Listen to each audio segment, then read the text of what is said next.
அன்பார்ந்தவர்களே, கிறிஸ்துவின் திருப்பெயரிலே உங்களை வாழ்த்துகிறேன். திருமறை ஆய்வு ஒரு தொடர்ச்சியாக, ஒரு சீரீஸாக திருமறை ஆய்வு செய்ய விழைவதற்கு ஒரு கலந்தாய்வு செய்கிற பொழுது யாக்கோபு திருமுகத்தை எடுத்து அதை ஆய்வு செய்யலாம் என்று சொல்லி தமிழ்நாடு இறையியலுடைய பேராசிரியர்களாக நாங்கள் ஒரு 5 பேர் திட்டமிட்டோம். அதன்படி யாக்கோபை ஒரு சிறிய அறிமுகத்தை செய்துவிட்டு நாம் யாவரும் திருமறை ஆய்வுக்குள்ளாக ஒவ்வொரு பிரிவுக்குள்ளாக கடந்து செல்வோம். யாக்கோபு திருமுகம், அதை எப்படி நாம் அழைக்க வேண்டும் என்றாலே, அந்த அழைப்பு மிக அழகாக டேவிட் ஆத்தர் டிசில்வா என்கின்ற இறையியலாளர் குறிப்பிடுகிறார். என்ன அழைக்கிறார் என்றால், யாக்கோபு திருமுகம் நம்பிக்கைக்கும் வாழ்வியல் முறைக்குமான ஒரு நிலையான தன்மைக்கான ஒரு அழைப்பு என்று சொல்லி அந்த திருமுகத்தை சொல்கிறார். நம்பிக்கைக்கும் வாழ்வியல் முறையிலும் ஒரு நிலையாக வாழ்வதற்கு எந்த விதமான ஏற்றத்தாழ்வு, ஒரு தடவை திடீர்னு ஜெபம் பண்றது, திடீர்னு ஒரு 3 மாசம் ஜெபம் பண்ணாமல் போறது, திடீர்னு பார்த்தா கஷ்டம் வரும்போது ஓடி போய் முட்டி போட்டுன்னு ஆல்டர்ல அழுவுறது, ரெண்டாவது அது நல்லா ஆயிடுச்சு, எல்லாம் வீட்டில் சந்தோஷம் கொண்டாட்டம் ஆயிடுச்சுன்னா சுத்தமாக மறந்து போயிடுது. இப்படி அங்க இங்கன்னு இஷ்டத்துக்கு இருக்கிறது இல்லை, மாறாக ஒரு consistency, promoting a consistency in belief and behavior என்று சொல்லி இந்த புத்தகத்தை குறித்து ஒரு அறிமுகப்படுத்துகிறார். பவுலுடைய திருமுகங்களை எல்லாம் படித்துவிட்டு, அதாவது எப்படிப்பட்டதுன்னா, ஏதோ பெரிய ஆழமான தத்துவங்களை கொண்டது, கோட்பாடுகளை கொண்டது, கிறிஸ்தியல்களை கொண்டது, இப்படியெல்லாம் ஒரு குறிப்பிட்ட பிரச்சனைக்கு பதில் சொல்வதாக எழுதப்பட்டது. இப்படிப்பட்ட பவுலினுடைய திருமுகங்கள் எல்லாம் படித்துவிட்டு யாக்கோபு திருமுகத்தை படிக்கின்ற பொழுது அது உண்மையாகவே மார்ட்டின் லூதர் சொல்வதை போல ஒரு வைக்கோலினுடைய திருமுகமாகவே இருக்கிறது. ஒன்றும் இல்லை. அங்கு படித்துவிட்டு பவுலை பார்த்துவிட்டு யாக்கோபை திரும்பி பார்த்தால் இது என்ன ஒரு திருமடலா, என்ன இருக்கிறது இதிலே என்று சொல்லி எண்ணக்கூடிய ஒரு மேற்போக்கான பார்வை இருக்கிறது. ஆனால் நீங்கள் உள்ளே சென்று அந்த திருமுகத்தை படித்தீர்கள் என்றால் மிக அழகான ரத்தனமான செய்திகளை யாக்கோபு பதிவு செய்வதை நாம் பார்க்கிறோம். வரலாற்றிலே யாக்கோபு என்பது எல்லாராலும் எப்படி ஏற்றுக்கொள்ளப்பட்டது, எப்படி வரவேற்கப்பட்டது என்பது ஒரு பெரிய அழகான ஒரு போராட்டமான ஒரு செயல். இன்றைக்கு நான் ஒரு திரைப்படம் பார்த்துக்கிறேன். அப்பொழுது சொல்லுகிற பொழுது, போராட்டம் என்பதுதான் சிறப்பை நோக்கி நகரக்கூடிய ஒரு வீரியத்தை தருகிறது சொல்றார். ஸ்ட்ரகிள் பிரீட்ஸ் பெர்ஃபெக்ஷன் என்று சொல்லி ஒரு சின்ன அழகான ஒரு வாக்கியத்தை சொன்னாங்க. மிக அழுத்தமாக மனதிலே இருக்கின்ற ஒரு செய்தியாக அது இருக்கிறது. எப்படி போராட்டப்பட்டிருக்கிறது. ஆரிகன் இந்த திருமுகத்துக்காக மிக நேர்த்தியாக போராடுறார். இது வேண்டும், இந்த புத்தகம் ஒரு நன்மையான ஒரு புத்தகம், இந்த புத்தகத்தை, இந்த திருமுகத்தை எழுதினது ஆண்டவருடைய சகோதரன் என்று சொல்லி இதுக்காக வாதிட்டு இதை திருச்சபை முறைப்படுத்தப்பட்ட பட்டியலில் சேர்க்கப்பட்ட பட்டியலில் சேர்க்கப்பட்ட ஒரு திருமுகமாக இருக்க வேண்டும் என்று சொல்லி இதுக்காக வாதாடுகிறார். அத்தனேசியஸ் இதுக்காக வாதாடுகிறார். அவருடைய பட்டியலிலே, கானான் பட்டியலிலே இதை சேர்த்திருக்கிறார். பாலஸ்தீன திருச்சபைகள் இதற்கு மிகுந்த ஆதரவாக இருந்திருக்கிறது. என்றால் இயேசு பாரம்பரியங்கள் எல்லாம் பாலஸ்தீன திருச்சபைகளோடு மிக நெருக்கமான தொடர்புடைய ஒரு பாரம்பரியத்தை சேர்ந்தது. ஆகவே அந்த பாரம்பரியங்கள் இந்த திருமடலை தங்களுடைய சொந்த திருமடலை போல, தங்களுடைய சொந்த எழுத்தை போல, இந்த ஆசிரியரை தங்களுடைய செல்ல பிள்ளையை போல தாங்கி வழிநடத்தி இருக்கிறது, தாங்கி சென்றிருக்கிறது. இதுவே சில இடங்களில் போராட்டமாக, பிரச்சனையாக மாறி இருக்கிறது. அலெக்சாந்திரியா திருச்சபை எல்லாம் இந்த பாலஸ்தீன பாரம்பரியங்களோடு, இதை ஏற்றுக்கொண்ட பாரம்பரியங்களோடு இருக்கிறது. ஆனால் அந்தியோக்கிய திருச்சபை இதற்கு முரணாக இருக்கின்ற ஒரு திருச்சபை. ஆக இவர்கள் அதை தழுவி கொண்டார்கள் என்பதற்காகவே அந்தியோக்கிய திருச்சபைகள் இந்த திருமடலை எதிர்த்து உதறி தள்ளியிருக்கிறார்கள். ஆனால் மறுபக்கத்திலே இதிலே சார்ந்திருக்கிற அற கருத்துக்கள், மாரலிஸ்டிக் தாட்ஸ் என்பது எத்திக்கல் விஸ்டம் லிட்ரேச்சர்ஸினுடைய தன்மைகள் இந்த புத்தகத்திலே இருப்பதனாலே துறவு மடங்கள் இருக்கின்றவர்கள் இதை அதிகமாக நேசித்திருக்கிறார். ஜான் கிறிஸ்டோஸ்டம் ஒரு அருமையான ஒரு இறையியலாளர், துறவு மடத்தை சேர்ந்தவர், இந்த புத்தகத்தை அழகாக கையாண்டு பல இடங்களிலே மேற்கோள் காட்டின ஒரு இறையியலாளராக இருக்கிறார். அடுத்தது அகஸ்டின் இதை தழுவி இருக்கிறார். இந்த புத்தகத்துக்கு மிக சிறப்பு கவனம் செலுத்தி இருக்கிறார். அதனாலவே 397 நடந்த கார்த்தேஜ் கவுன்சிலே இந்த புத்தகம் சிறப்பிடம் பெற்றிருக்கிறது. அதை தொடர்ந்து 16ஆம் நூற்றாண்டிலே பார்த்தா நாம் எல்லாருக்கும் தெரிந்த சீர்திருத்த காலங்கள். இதிலே மார்ட்டின் லூதர் அவர்கள் இந்த புத்தகத்திற்கு வெறுப்பை காண்பித்திருக்கிறார், குறைவாக எண்ணியிருக்கிறார். இதை பார்த்து ஒரு வைக்கோல் புத்தகம் என்று சொல்லியிருக்கிறார். ஒரு அப்போஸ்தலருடைய பாரம்பரியத்தினுடைய தன்மையும் மாண்பும் அற்ற ஒரு புத்தகம் திருமடல் என்று சொல்லி இந்த திருமடலை குறித்து சொல்லுகிறார். ஆனால் அவர் சொல்லுகிறார் என்பதற்காக அவரோடு இருந்த சீர்திருத்த மரபை சார்ந்த இறையியலாளர்களோ அல்லது பெரிய சிந்தனையாளர்கள் இந்த புத்தகத்தை முற்றிலுமாக தூக்கி போடவில்லை. ட்ரெண்ட் கவுன்சிலே இந்த புத்தகம் முதன்மை இடம் பெற்றிருக்கிறது, சிறப்பாக எண்ணப்பட்டிருக்கிறது. 1546 நடந்த கவுன்சிலே யாக்கோபு புத்தகம் எடுத்து கையாளப்பட்டிருக்கிறது. அதற்காக வாதிட்டிருக்கிறார்கள். மிக முக்கியமாக பிலிப் மிலாங்டன் என்கின்றவர் இந்த புத்தகத்துக்காக அவர் வாதாடினார். பவுல் ஒரு வகையான நம்பிக்கை குறித்து பேசுகிறார் என்றால் யாக்கோபு மற்றொரு விதமான ஒரு நம்பிக்கை குறித்து அழுத்தம் தருகிறார் என்று சொல்லி சமமாக இந்த 2 காரியங்களை பவுலுடைய எழுத்துக்களையும் யாக்கோபுடைய எழுத்துக்களையும் பார்த்திருக்கிறார்கள். ஜான் கால்வின் அவர்கள் சொல்லியிருக்கிறார், இந்த புத்தகத்தை தவிர்ப்பது நிராகரிப்பதற்கு எந்த விதமான நியாயமான காரணமும் நான் பார்க்கவில்லை என்று சொல்லி அவர் தன்னுடைய கருத்தை பதிவு செய்கிறார். 19ஆம் நூற்றாண்டிலும் கூட இந்த புத்தகம் மிக அழகாக கையாளப்பட்டிருக்கிறது, எடுத்து பயன்படுத்தப்பட்டிருக்கிறது, பேசப்பட்டிருக்கிறது. ஆனால் அதுவரையிலும் இந்த புத்தகத்தினுடைய எழுத்துக்களை குறித்து பெரும்பாலும் ஆய்வு செய்யாமல் அதனுடைய அப்போஸ்தல தன்மையை குறித்தும் ஆசிரியருடைய நிலையை குறித்தும் அதனுடைய டாக்டரின்ஸ் குறித்து மட்டும் மேம்போக்காக பேசி இதற்கான வாதங்களை வைத்திருக்கிறார்களே தவிர பவுலுக்கு எதிரான கருத்து என்று சொல்லி இப்படிப்பட்ட சில வாதங்களை வைத்திருக்கிறார், கருத்தாளர்களை வைத்திருக்கிறார்களே தவிர அதனுடைய எழுத்துக்களை ஆய்வு செய்தவர்கள் இல்லை.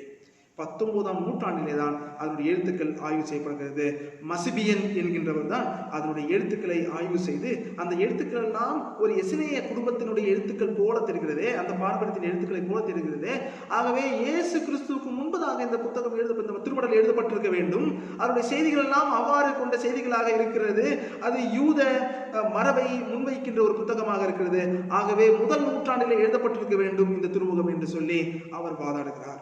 ஆக பிற்காலத்திலே 1வது பிரிவு 1வது திருமுறையையும் 2வது பிரிவு 1வது திருமுறையையும் இயேசு என்கின்ற பெயரை அதோடு இணைத்து இதை ஒரு கிறிஸ்தவ இலக்கியமாக மாற்றியிருக்கிறார்கள் என்பது அவர் வைக்கின்ற ஒரு கருத்து. 20ஆம் நூற்றாண்டிலே டெபிலியஸ் என்கின்றவர் இந்த புத்தகம் ஒரு கோட்பாடுகள் இல்லாத ஒரு திருமுகம் என்று சொல்லி அவர் சாடுகிறார். அதற்கும் ஒரு நல்ல ஒரு முரண்பட்ட எதிர்கருத்து வந்திருக்கிறது. ஜேடி சாண்டர் என்கின்றவர் அதற்கு என்ன சொல்கிறார் என்றால், இந்த புத்தகத்திலே கோட்பாடுகள் இல்லாமல் ஒன்றும் இல்லை. 2 முக்கியமான கருத்துக்களை பேசுகிறார். ஒன்னா, கோட்பாடுகளை வைப்பதே ஒரு போலித்தனமான ஒரு மானுடத்தினுடைய சிந்தனை என்று சொல்றார், ஒரு வகையை வைத்து எழுதுவது. ஆனால் இன்னொரு வகையில அவர் வாதாடுவது என்ன சொல்கிறார் என்றால், இது தனிப்பட்ட மனிதனுடைய கோட்பாடுகளை முன்வைக்காமல் ஒரு குழுமத்தினுடைய கோட்பாடுகளை உள்ளடக்கியதாக இருக்கிறது. அதுவே இது கோட்பாடுகள் உடைய ஒரு புத்தகம், இதுக்கென்று ஒரு தொகுப்பு இருக்கிறது, ஒரு கோட்பாடு பிரின்சிபல் இருக்கிறது என்று சொல்லி வாதாடுகிறார். இந்த பிரின்சிபல் என்ன, இந்த கோட்பாடு என்னவென்றால், ஏழைகளுடைய கதறலை முன்வைக்கின்ற ஒரு புத்தகம். This has a principle as keeping forward the plight of the poor என்று சொல்லி இதை குறித்து அவர் சொல்லியிருப்பார். சரி, இந்த நிலையிலிருந்து நாம் அடுத்த நிலைக்கு கடந்து வந்து யாக்கோபு என்கின்ற பெயரை குறித்து சற்று பார்ப்போம், வரலாற்றை குறித்து. யாக்கோபு என்னது? யாக்கோபா ஜேம்ஸா? ஜேம்ஸ் ஒரு மாதிரி ஆங்கிலமயமாக்கப்பட்ட ஒரு ஒரு உச்சரிப்பாக இருக்கிறது, சொல்லாளர்களாக இருக்கிறது. இது எப்படி நிகழ்ந்தது என்று சொல்லி பார்க்கிற போது பழைய பிரெஞ்சு மொழியிலிருந்து வருகிறது. பிரெஞ்சு மொழி என்ன சொல்லுகிறதுனா டெமஸ் என்றும் கெய்மஸ் என்கின்ற ஒரு சொல்லாடலை இதுக்காக பயன்படுத்துகிறார்கள். அது எங்கிருந்து வருது என்றால் ஸ்பானிஷ் கெய்ம் என்கின்றதிலிருந்து வருகிறது, கட்டோலியன் ஜூமே என்கின்றதிலிருந்து வருகிறது, இத்தாலியன் டெய்கோமோ என்கின்றதிலிருந்து வருகிறது. அது எங்கிருந்து வருகிறது என்றால் பிந்தைய லாட்டின் பழைய லத்தீன் மொழியாகிய உச்சரிப்பிலிருந்து வருகிறது. அங்கே எப்படி அதை சொல்கிறார்கள் என்றால் ஜாகோமோஸ் என்று சொல்கிறார். பழைய லத்தீன் மொழியிலே ஜாகோமோஸ் என்று அவர்கள் சொல்கிறார்கள். அது எங்கிருந்து வருகிறது என்றால் லத்தீன், பழைய லத்தீன் கொஞ்சம் ரக்கடான ஒரு வன்சொல் மிகுந்த லத்தீன் மொழியாக இருந்திருக்கிறது. அதனிடந்து ஒரு பாலிஷ் பண்ணப்பட்ட மென்படுத்தப்பட்ட ஒரு காரியமாக தான் ஜக்கோமஸ் இருக்கிறது. ஆக அந்த மென்படுத்தப்படாத பழைய லத்தீனுடைய உச்சரிப்பு எப்படி இருந்திருக்குது என்றால் ஜக்கோபோஸ் என்று இருந்தது. ஜக்கோபோஸ் என்பது ஒரு மாதிரி வன்மையா இருக்கு, ஜக்கோபோஸ்.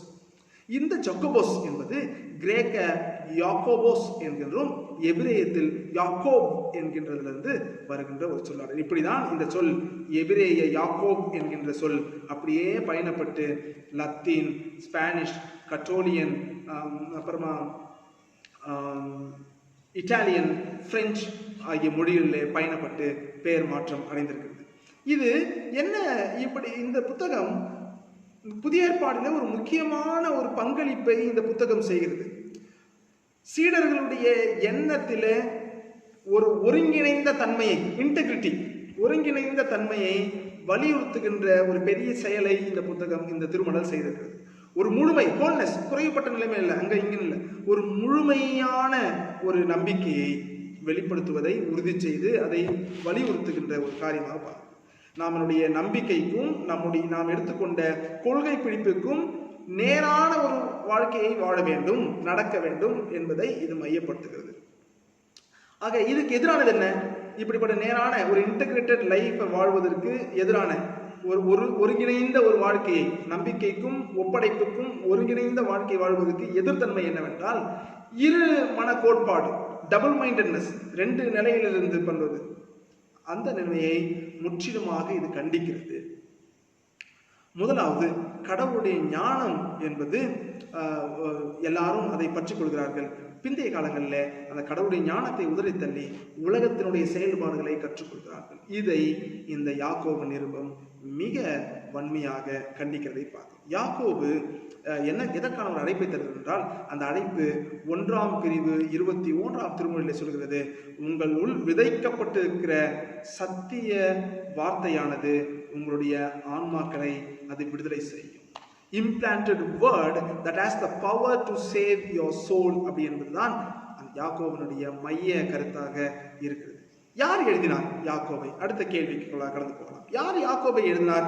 யாக்கோபை பற்றி ஆரிகன் அவர்கள் பேசுகிற பொழுது யாக்கோபு திருமுகத்தை ஆண்டவருடைய சகோதரர் எழுதினார் என்று சொல்லி அவர் பதிவு செய்கிறார். இதற்கு சொல்வதற்கு இரண்டு முக்கியமான காரணங்கள் இருக்கிறது. ஒன்று, அந்த மாடஸ்டி இந்த லாங்குவேஜ், எவ்வளவு மிக தன்மையான ஒரு சொல்லாடலை அவர் எப்படி அறிமுகத்தை செய்கிறார் யாக்கோபு.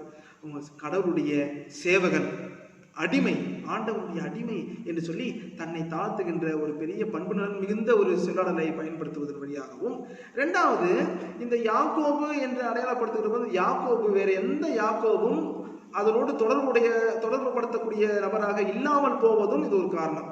யார் யாரு? செபதேயுடைய மகன் யாக்கோபு இல்ல, முடியாது. அவர் அகரிப்பாவினாலே 44 கொல்லப்பட்டார், அவர் எதிர்க்க முடியாது. அல்பேசுடைய மகன் யாக்கோபு, அவர் திருச்சபையினுடைய வரலாற்றிலே பெரிய ஒரு நிலைப்பாட்டை எடுத்து செயல்பட்டதில்லை, ஆகவே அவரும் கிடையாது. அடுத்தது சிறியவர் யாக்கோபு, லிட்டில் ஒன் ஜேம்ஸ் என்று சொல்கிறார். சிறியவர் யாக்கோபு, அவர் எங்கெங்கெல்லாம் வருகிறார் என்றால் மார்க்கு 15ஆம் பிரிவு 40ஆம் திருமொழியிலும், மத்தேயு 27ஆம் பிரிவு 56வது திருமொழியிலும் வருகின்ற இந்த யாக்கோபும் பெரிய அளவிலே திருச்சபையினுடைய தலைமைத்துவ பண்பிலே இருந்து செயல்பட்டதில்லை, ஆகவே அவரும் இருந்திருக்க முடியாது. ஆகவே கடைசியாக எங்க வந்த யூதாசுடைய தகப்பனார் யாக்கோபு, அவரும் இருந்திருக்க முடியாது என்று நிராகரிக்கிறார்கள். ஆக இயேசுவினுடைய சகோதரன் யாக்கோபு தான் இந்த திருமுடியை எழுதியிருக்க வேண்டும் என்பது உறுதியான ஒரு செய்தியாக வரலாறும் எடுத்துக்கொள்கிறது. திருச்சபையினுடைய தலைவர்களும் தொடக்க கால திருச்சபையினுடைய தலைவர்களும் இதை ஏற்றுக்கொண்டிருக்கிறார்கள். அதனுடைய வார்த்தை, இந்த சர்வன்ட், டூலோஸ், அடிமை என்கின்ற சொல்லே பிந்தைய காலங்களில், அதாவது ஆதி திருச்சபை, தொடக்க கால திருச்சபையின் காலங்களிலே சர்வன்ட் என்கின்ற சொல் யாருக்காக வழங்கப்பட்டது என்றால், அடிமை, டூலோஸ் என்கின்ற சொல் தலைமைத்துவத்தில் இருக்கிறவர்களுக்காக வழங்கப்பட்ட ஒரு பெயரடையாக இருக்கிறது. ஒரு பேராயர் தன்னுடைய பெயரில் கையெழுத்து போகிற சொல்லார், இன் இஸ் சர்வீஸ், அவருடைய சேவையில் அப்படின்னும் போது அது ஒரு அதிகாரத்தினுடைய பெயரடையாக மாறிவிட்டது. அட்ஜெக்டிவ் ஆஃப் லீடர்ஷிப், அத்தாரிட்டி ஆக மாறி இருக்கிறது. ஆக இது அந்த காலத்திலிருந்து இருக்கிற ஒரு காரியம். சர்வன்ட் என்றது யார் எழுதுவார்னா, ஒரு லீடர்ஷிப் ரோல் எடுக்கிறவர்கள், ஒரு தலைமைத்துவத்தினுடைய நிலைப்பாட்டை எடுத்து தலைவராக இருக்கின்றவர்கள் தான் தங்களை சேவகர்கள், அடிமை என்று அடையாளப்படுத்தி கொண்டார்கள். 49 என்ன அதிகாரம்னா, 49 62 வரையிலும் எருசலேம் திருச்சபையினுடைய தலைவராக, ஓவர்சியர், பிஷப்பாக, பேராயராக யாக்கோபு இருந்து செயல்பட்டிருக்கிறார்.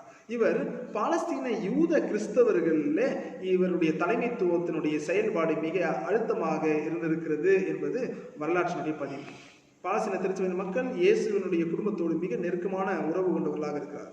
அது மட்டுமல்லாமல் நாகமாடி குகைகளிலே கிடைக்கப்பட்ட படிவத்திலே நமக்கு கிடைக்கப்பட்ட முக்கியமான ஒரு புத்தகம் என்னன்னா, தோமாவுடைய நற்செய்தி. இந்த தோமாவுடைய நற்செய்தியிலே 12வது பிரிவிலே சீடர்கள் எல்லாம் இயேசுவிடத்தில் வந்து கேட்கிறார்கள், நீர் கடந்து போக போகிறீர், நாங்கள் ஏதாவது ஒரு காரியம் என்றால் யாரிடத்தை போய் கேட்கிறது, யார் எங்களில் பெரியவர் என்று சொல்லி கேட்கிறார்கள். அதுக்கு இயேசு அவர்களை பார்த்து சொல்கிறார், நீங்கள் எங்கிருந்தாலும் ஏதாவது ஒரு தேவை என்றால் நீங்கள் யாக்கோபை அணுக வேண்டும், ஏனென்றால் அவர் பொருட்டே, அவர் நிமித்தமாகவே வானும் மண்ணும் உண்டாயிருக்கிறது என்று சொல்லி அங்கு இயேசு சொல்வதை போல ஒரு பதிவு இருக்கிறது. இதெல்லாம் திருச்சபையினுடைய தலைவராக பேராயராக இருந்து தொடர்கால திருச்சபையை யாக்கோபு வழிநடத்தி இருக்கிறார் என்பதற்காகவும் யாக்கோபுடைய அதிகாரங்களாக இவை இருக்கிறது உறுதி செய்வதற்கான பதிவுகளாக இந்த பதிவு இருக்கிறது. இதற்கு முரண்பட்ட கருத்துக்களையும் பார்க்க வேண்டும். என்ன முரண்பட்ட கருத்து? ஒன்று, இந்த புத்தகத்தை இந்த திருமடலை பார்க்கின்ற பொழுது இது மிக அழுத்தமாக கிரேக்க ரோம அறநிலையின் கருத்துக்கள் அதிகமாக பதிவு செய்யப்பட்டிருக்கிறதே.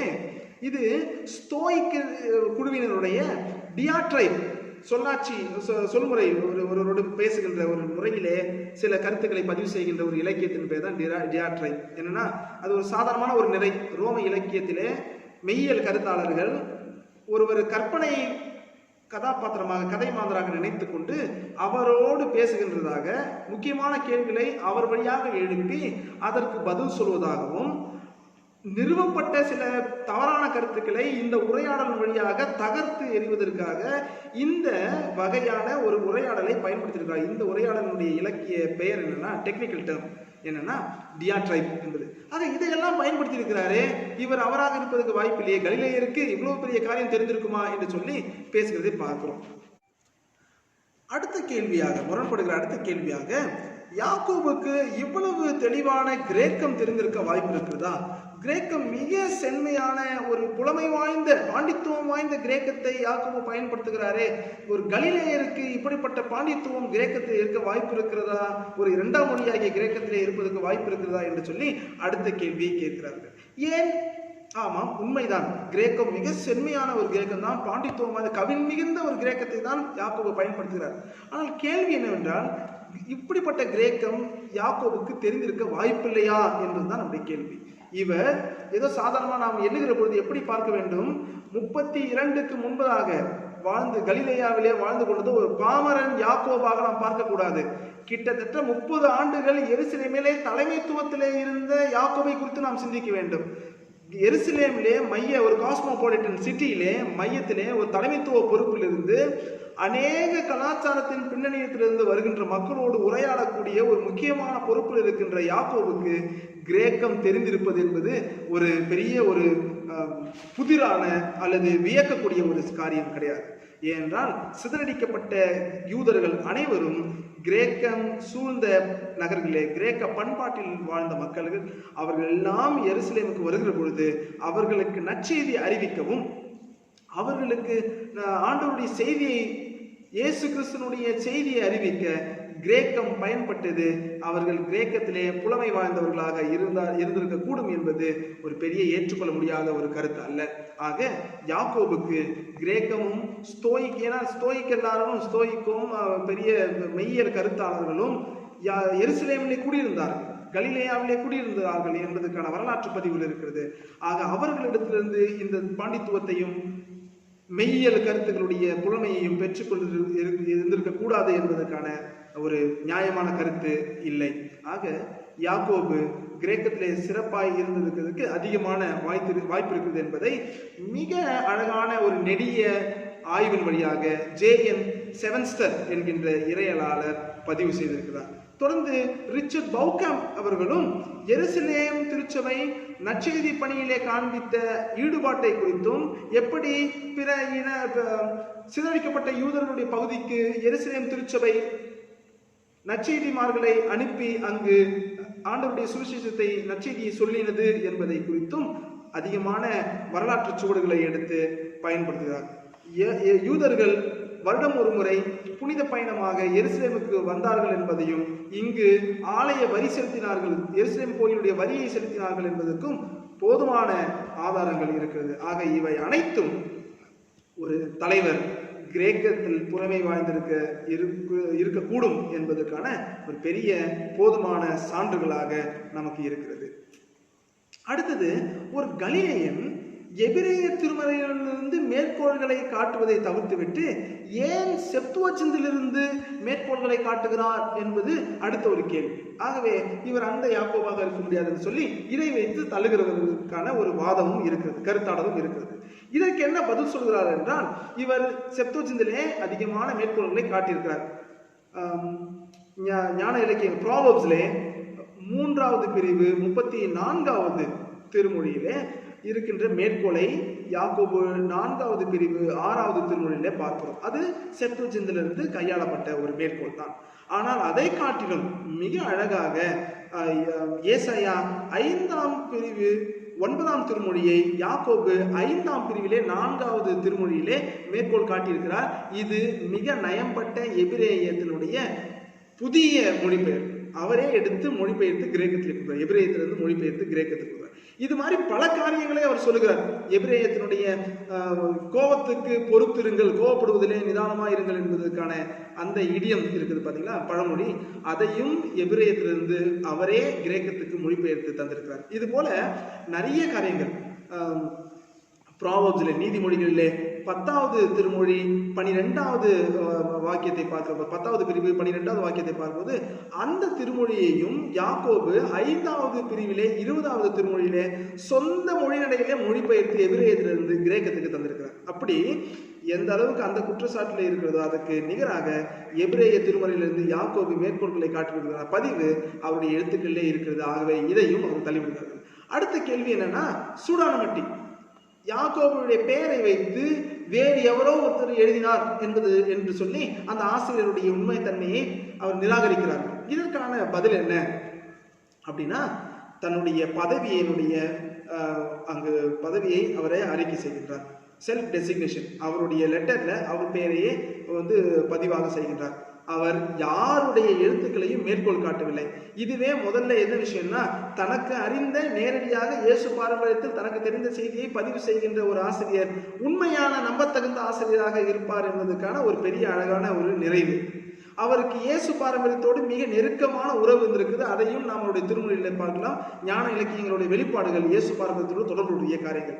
அடுத்தது என்னன்னா, திருச்சபையினுடைய அமைப்பை அவர் வலியுறுத்தவில்லை, நிறைவியலுக்குரிய கருத்தை அவர் வலியுறுத்தவில்லை. அடுத்தது தவறான போலி போதனைகளை குறித்து அவர் எதிர்ப்பு தெரிவிக்கவில்லை என்று சொல்லி சில காரியங்களை பார்க்கிறோம்.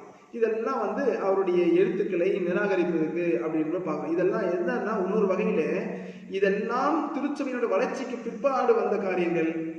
அப்ப திருச்சபையின் வளர்ச்சி வருவதற்கு முன்பதாக ஒருவர் எழுதினால் கட்டாயமா என்ன இருக்காது, சர்ச் ஆர்டர் பற்றியதான குறிப்புகள் இருக்காது, போலி போதனைகளை குறித்து எதிர்ப்பு கருத்து இருக்காது, கொட்டேஷன்ஸ் இருக்காது, சர்ச் ஆர்டர் பற்றிய எஸ்கட்டாலஜிக்கல் கான்செப்ட் பற்றியதான பதிவு இருக்காது. இதெல்லாம் இல்லை என்றால் அவர் கட்டாயமாக இந்த 96க்கு முன்பதான காலத்திலே எழுதப்பட்ட ஒரு படிவம் என்பதும் ஆகையினால மிக நெருக்கமாக இயேசுவின் சகோதரன் யாக்கோபினால் எழுதப்பட்டது என்பதையும் அழகாக நாம் தெரிந்து கொள்ள முடியும்.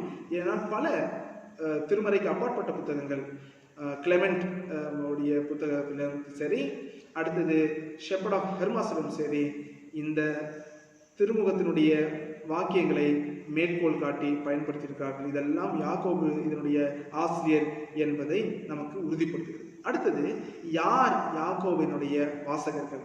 யார் இதை படித்தார்? யாருக்காக எழுதப்பட்டது? 12 கோத்திரத்துக்கு சிதறி இருக்கின்ற 12 குலத்தவர்களுக்கு இது எழுதப்பட்டிருக்கிறது என்று அந்த நிருபத்திலேயே பதிவு செய்திருக்கிற ஒன்று. ஆகவே இந்த படிவத்தை வைத்து, இது சிதறி இருக்கின்ற யூதர்கள் என்று சொல்கிறதை வைத்து, அவர்கள் வெவ்வேறு இடங்களிலே வெவ்வேறு சூழலிலே வாழ்ந்திருப்பார்கள்.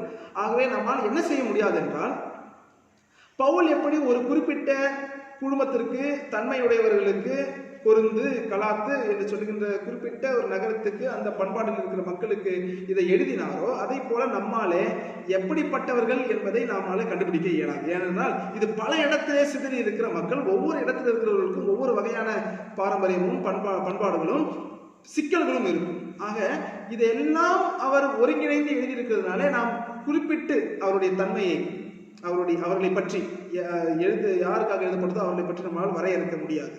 ஆனால் ஒன்று நமக்கு மிக அழகாக தெரியப்படுகிறது.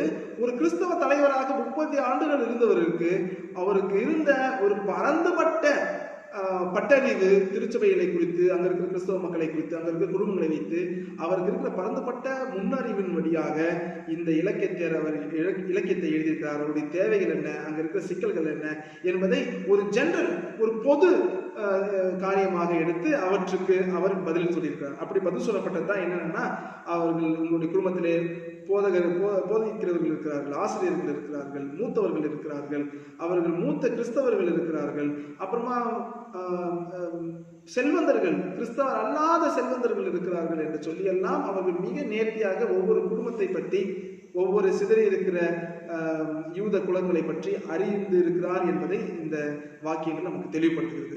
ஆக ஒட்டுமொத்தத்தில் எந்த வகையான கூட்டம் என்பதை நம்மால் தெரிவு செய்ய முடியாது. ஆனால் அவை எல்லாருமே சிதறடிக்கப்பட்டு எருசலேமில் அல்லாமல், இஸ்ரவேலில் அல்லாமல் வெளியே வாழ்கின்ற யூத 12 குலத்தை சார்ந்தவர்கள் என்பது நமக்கு மிக அழகாக தென்படுகிறது. ஏனென்றால் இந்த சிதறடிக்கப்பட்ட யூதர்களுடைய சூழ்நிலை என்பது வெவ்வேறு வகையான பாரம்பரியத்துக்கு உட்பட்டது. இதை எருசலேமில் எழுதியிருக்கிறார். ஏனென்றால் எருசலேம் என்பது சிதறடிக்கப்பட்ட யூதர்களுக்கு ஒரு மையமான இடமாக எருசலேம் கோவில் இருக்கிறதுனால, கோவிலோடு தன்னுடைய சமய ஒற்றுமையையும் சமய உணர்வுகளையும் பகிர்ந்து கொள்கிற, இணைத்துக் கொள்கின்ற ஒரு தளமாக எருசலேம் இருந்திருக்கிறது என்பதை நாம் மிக அழகாக பார்க்கலாம். இதனுடைய ஜான்ரா என்ன இலக்கிய நடை என்று பார்க்கிற போது இது ஒரு மடல் சார்ந்த இலக்கிய நடை. என்றால் ஒரு மடலுக்கு எப்படிப்பட்ட தன்மை இருக்க வேண்டும், துவக்கம் இருக்க வேண்டும், முடிவு இருக்க வேண்டும் என்பதற்கான ஒரு நெறிமுறை இருக்கிறது. அந்த நெறிமுறையோடு இது சேர்கிறது. அந்த நெறிமுறையெல்லாம் எடுத்து விட்டால் இது ஒரு ஞான இலக்கியத்தினுடைய நெறியோடு போய் சேர்கிறது என்பது நாம் கொள்ள வேண்டிய அடுத்த ஒரு கருத்து. ஏனென்றால் இதில் விஸ்டம் பேரனிசிஸ் என்பது மிக அழுத்தப்படுகிறது. எது எபிஸ்டாலரி ஜான்ராவை சேர்ந்ததாக இருந்தாலும் விஸ்டம் பேரனிசிஸ் என்பது மிக அழகாக இதில் பதிவு செய்யப்பட்டிருக்கிறதை நாம் பார்க்கலாம். யாக்கோபனுடைய மரணத்தை குறித்தும் சில செய்திகள் நமக்காக பதிவு செய்யப்பட்டிருக்கிறது. அதுவும் நமக்கு புரிந்து கொள்வதற்கு மிக ஏதுவாக இருக்கும். நற்செய்தியை அறிவித்ததற்காக அவர் கொல்லப்படுகிறார். இன்னொரு பாரம்பரியத்திலே கிளெமெண்ட் ஆஃப் அலெக்சாண்ட்ரியா சொல்லுகிற போது அவர் கோவிலின் உச்சத்திலிருந்து மேலிருந்து அவர் நற்செய்தியை அறிவிக்கின்றார். அதை தொடர்ந்து அங்கிருந்து தள்ளப்பட்டு கீழே விழுந்து பின்னர் கல்லெறிந்து அவரை கொள்ளுகிறார்கள் என்பது அவருடைய பதிவு. இதே பதிவை யோசேபியஸ் அவரும் பதிவு செய்கிறார். இது எல்லாவற்றுக்கும் முன் இருக்கிற வரலாற்று பதிவு யாருடையது என்றால் ஜோசபஸ் என்கின்ற ஒரு வரலாற்று அறிஞருடைய பதிவு. அவரும் இந்த பதிவை சொல்கிறார். அனனஸ் என்கின்ற தலைமை ஆசாரியர் என்பவர் சதுசேய மரபை சார்ந்தவர். அவர் இவருக்கு கடவுளுக்கு எதிரான திருமொழிகளை பகிர்ந்து கொண்டார், கடவுளுடைய திருப்பெயரை அவதூறுபடுத்தினார் என்கின்ற குற்றத்துக்காக மிஷ்னாவுடைய மேற்கோள்களை காட்டி அவரை தண்டிக்கிறார் என்பதை வரலாற்று பதிவு நமக்கு தெரியப்படுத்துகிறது. தொடர்ந்து இந்த விஸ்டம் பேரனிசிஸ்க்கு முன்பதாக நாம் தெரிந்து கொள்ள வேண்டியது, இந்த மடல் பொதுவாக அனுப்பப்பட்ட மடலா அல்லது குறிப்பிட்ட குடும்பத்துக்கு அனுப்பப்பட்டதுன்னா இது ஒரு பிரைவேட் லெட்டர் கிடையாது. இது ஒரு அபிஷியல் என்சைக்ளிக்கல் எபிஸ்டாலரி, அதாவது சுற்றறிக்கைக்காக ஒரு 12 கோத்திரத்துக்காக, சிதறி இருக்கின்ற 12 கோத்திரத்தின் மக்களுக்காக, குலத்தவருக்காக சுற்றறிக்கையாக எழுதப்பட்டது என்று ஒரு கருத்து இருக்கிறது. ரெண்டாவது இன்னொரு விஷயம் என்னன்னா, இந்த லெட்டரை பத்தி, ஒரு திருமுகத்தை பத்தி சொல்கிற போது ரியல் லெட்டர் என்று ஒன்று உண்மையான எழுதப்பட்ட, அதாவது ஒரு நபர் மற்றொரு குடும்பத்துக்கு, மற்ற குழுவுக்கு, தனிநபருக்கு எழுதி ஒரு தூதுவர் மூலமாக அனுப்பினது என்கிறது ஒரு முறையும், ரெண்டாவது இப்படி ஒருத்தருக்காக அனுப்பவே படாமல் ஒரு மடலுடைய அமைப்பிலே எழுதப்பட்டு பதிவு செய்யப்பட்ட ஒரு இலக்கியம் என்கிறது 2 இருக்கிறது. அதாவது ஆங்கிலத்தில் சொல்கிற போது ரியல் லெட்டர் என்பது ஒன்றும், அடுத்தது ஃபிக்சுவல் இமேஜினேஷனரி எபிஸ்டாலரி என்பது 2 விஷயம். ஆக இது 2த்துக்கும் உட்பட்டு சில கருத்தாடல்கள் இருக்கிறது. உண்மையாகவே எழுதினார் என்று சில பேர் சொல்கிறார்கள். இல்லை, இது யாருக்கும் எழுதலை, எழுதி வைத்து உள்ளர அவருடைய தொகுப்பிலே சேர்த்து வைத்துக் கொண்டார்கள் என்று சொல்லி 2 பக்கத்திலே வாதாடுகிறவர்கள் உண்டு. ஆனால் நமக்கு தெரிகிற ஒரு சாதாரணமான ஒரு காரியம் என்னன்னா, ஒரு சுற்றறிக்கையாக சிதறி இருக்கின்ற யூதர்களுக்கு எழுதப்பட்ட தொகுப்பு கருத்து இதில் இருக்கிறது என்பது அதை படிக்கின்ற நமக்கு புலன்படும். இந்த விஸ்டம் பேரனிசிஸை பற்றி சொல்லுகிற பொழுது இந்த ஞான இலக்கியம் மிக அழகாக கேக்ககார்ட் என்கின்ற மூத்த இறையலாளராலே மிக அழகாக எடுத்து ஏவப்படுகிறது. அதில் அவர் எடுத்து பயன்படுத்துகிற ஒரு சொல்லாடல் என்றால் கண்ணாடி என்கின்ற ஒரு சொல்லாடலை எடுத்து அவர் பயன்படுத்துகிறார். கண்ணாடி என்பது ஞான இலக்கியில மிக முக்கியமான ஒரு உருவகம். அது எப்படி தன்னையே காட்டுகிறது, ஞானத்தினுடைய மிக உச்சகட்டமான ஒரு வெளிப்பாடு என்றால் தன்னை உணர்தல் தான் ஞானம் என்று சொல்லி அவர்கள் விளக்குகிறார்கள்.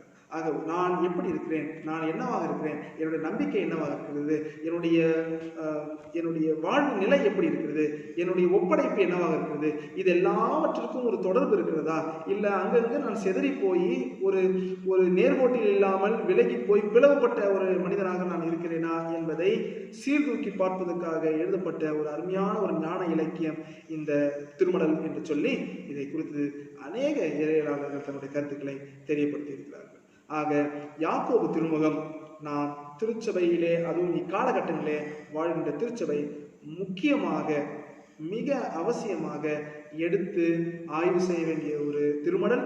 இந்த திருமடலில் தற்கால திருச்சபைக்கு பகிரப்பட வேண்டிய செய்திகள் அநேகம் கடலை போல இருக்கிறது. அந்த கடலிலே முழுகி முத்தெடுப்பதற்காக நாம் ஒரு சிறிய முயற்சி எடுக்கின்றோம். வாருங்கள், தொடர்ந்து திருமலை ஆய்வுக்குள்ளாக கடந்து செல்வோம்.